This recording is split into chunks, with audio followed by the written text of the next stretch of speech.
So first of all, we'll have a quick look at the ingredients that you're going to need. So these are all readily available in supermarkets and local stores. So unsalted butter, you can use margarine, you can use salted butter, but really for these, that's what gives it the really creamy, buttery taste. Icing sugar, this comes in big bags, small bags, boxes, depending where you buy it. But for these, it's really not important what the brand is. A few drops of vanilla, that comes in a small bottle like this. That's actually lemon, I've got the wrong one out the cupboard. But vanilla extract, again, can be bought from the supermarket. What's next? Gluten-free self-raising flour. So I like this brand. It used to be called Doug's Farm.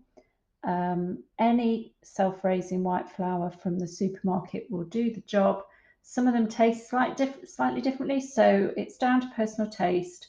But again, for this recipe, it's so straightforward. Whatever you can get will work, as long as it's self-raising. It's got the raising agent already added. And corn flour, so slightly different flour. This helps with the crumbly texture. That comes in small boxes like that. Xanthan gum, this is an ideal additive for this recipe. Helps it stick together in a way that gluten would. When I make sponge cakes, I use something different, but for this, the xanthan gum is perfect. And then I've just got a drop of milk ready in a jug, and that's it. So let's get started. I'm using my big mixer. You don't need one for this at all.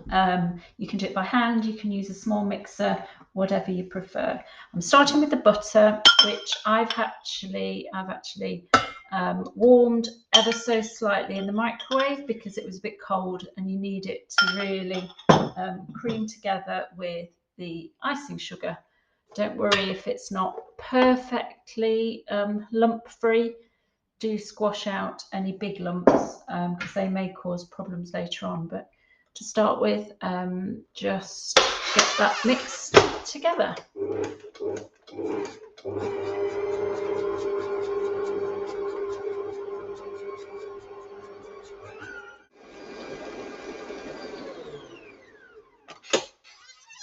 Now you want it nice and creamy, and then you add the vanilla extract, mix it a little bit more.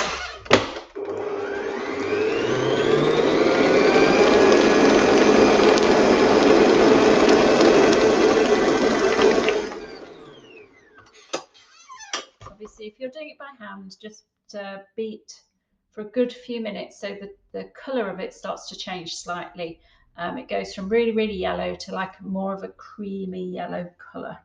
After that, I'm adding in the flour, which I've already put the xanthan gum in with.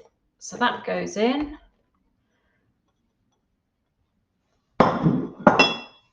Along with that goes corn flour. I should say that I've got everything weighed out ready. I like to work like that because I find I make fewer mistakes that way. But obviously, if you want to just weigh things out as you go along, then that's fine. I'm going to put a tiny bit of milk in with that to help it just combine together, and we'll mix it again.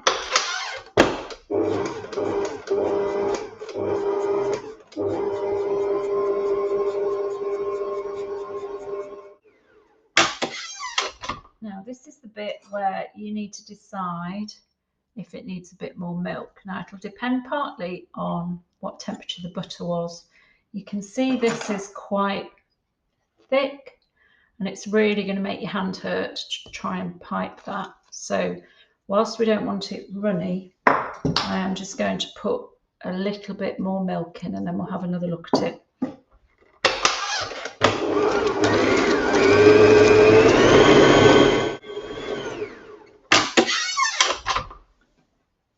So that looks good. That's a bit softer. It's not taking much effort at all to squash around, and I think that will come out of the piping bag fairly easily. So I've got my piping bag with the nozzle already in it, and I've just folded the top back to give you sort of something easier to hold, and then just take a spoonful and push it right down the end and keep filling.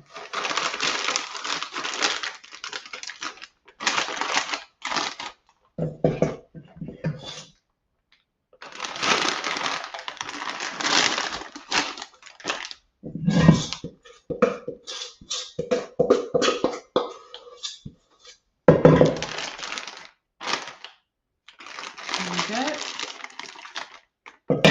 Give it a shake. And try and squish it all down. Twist the top and you're ready to pipe. So I've got my baking tray here. I've got my piping bag full of mixture, and I'm just going to pipe in a circle, and then you finish in the middle to close the gap. So see how it comes out the first time. So we go round in a circle and then finish in the middle. Do another one.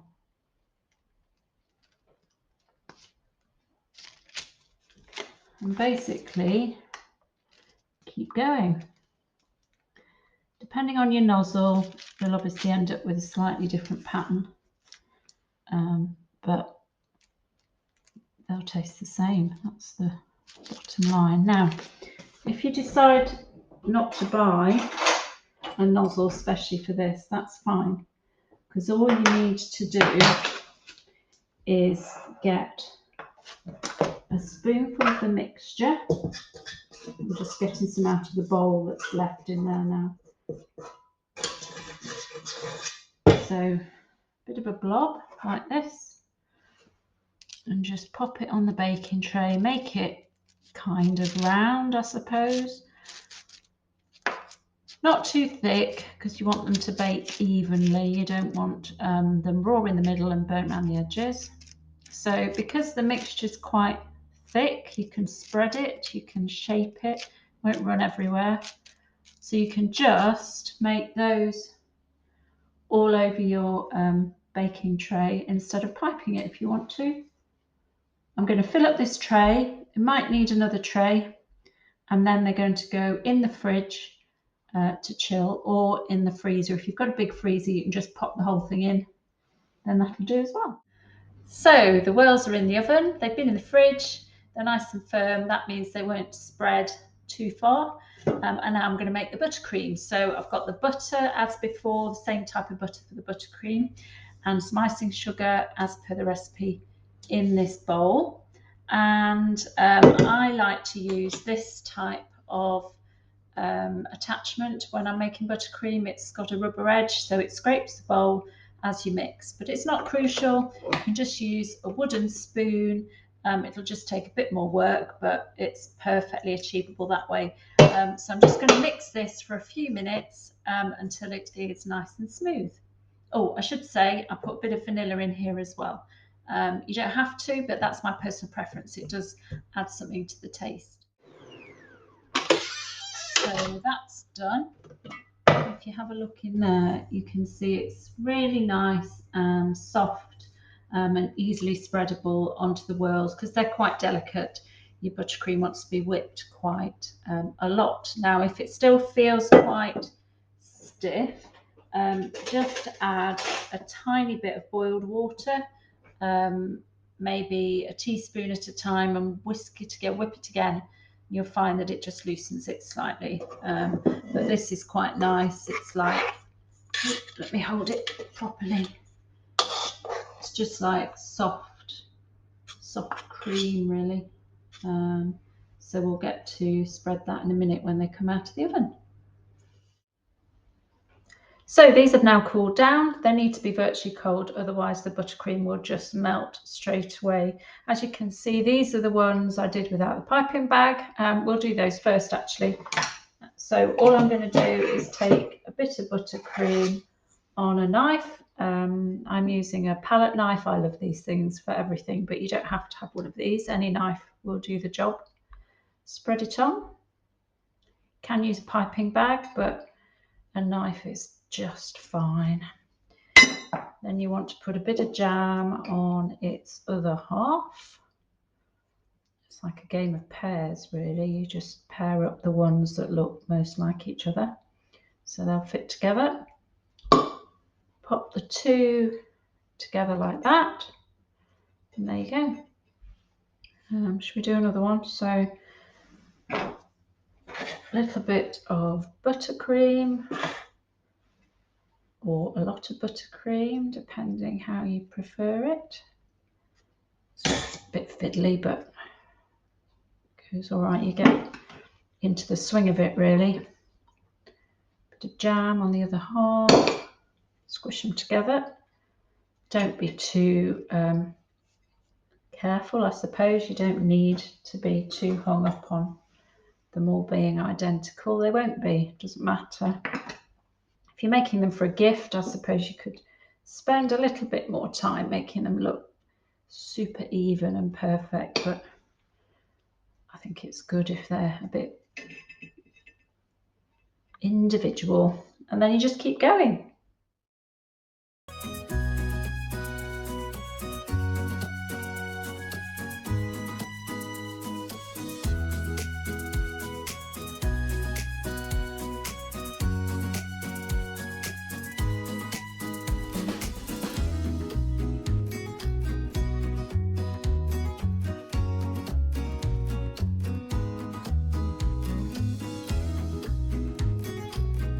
There you go.